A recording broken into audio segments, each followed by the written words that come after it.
Well, I was doing everything I could to wait till after this Ninja Turtle event drops, but the fact of how good this white robe wizard is ended up being, it's just something I had to go and pull and actually give it a test run.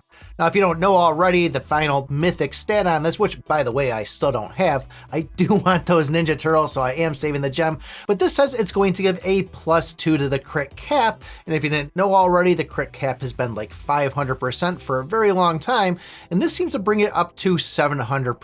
And even better than that, some people are doing some testing. It could actually be bringing this up to 1000%, which is a pretty big number to see for something in that nature. Now, I'm no expert on it, but I just kind of read things when I see people talking about it, and the damage cap, that's the one that's been at 1000%. So the fact that this is now going from 500 to a possible 1000 is pretty much going to be a huge increase if you are able to get this to that point, and it's even really not that bad of using this thing if you even have it at epic or legendary. Now, with all these SS brands, as we talked about the last one there, the mechanical magic eye, I think it was, those base stats of the attack, defense, and HP pretty much scale double of what a regular S brand's going to do. And where the last one did have the Guardian imprint on it, this one's going to have the core imprint, which is going to be more focused on the attack. And if you didn't know, you can only slot 2 of the same brands with that same imprint. Not sure if we're going to be seeing heroes with this, but it really seems like with everything that's getting added to the game of this SS stuff,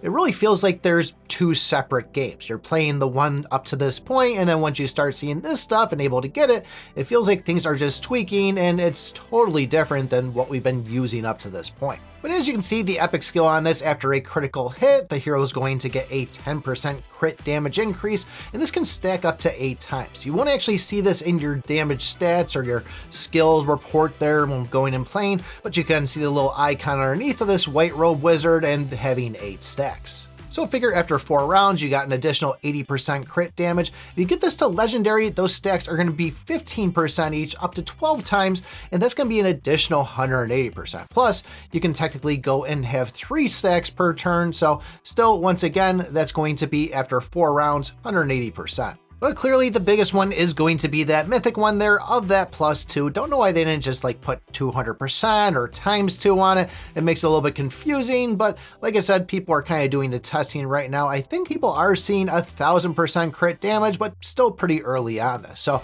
big point on this is after you get done with the Ninja Turtles and spending all your gems on that, you really are going to want to come over here and start pulling this. And as far as that mechanical magic eye, that's in there too. There is the button up top where you can say, I want to be guaranteed for the first 3 times to get this white robe wizard. But the other situation to have is if you did like that last one, you can unclick that and have a little bit of better odds or matching odds to get one or the other. So like everything else in this game, I'm going to push on this after the event, try to get as much SS stuff as I can, in the fact that that seems to be the way the new game is going. If you're still questioning some of this SS gear and want to know how good that Ursa, the Shadow Ring one is, take a look at this video right here. Thanks for watching, and remember, I pick my butt.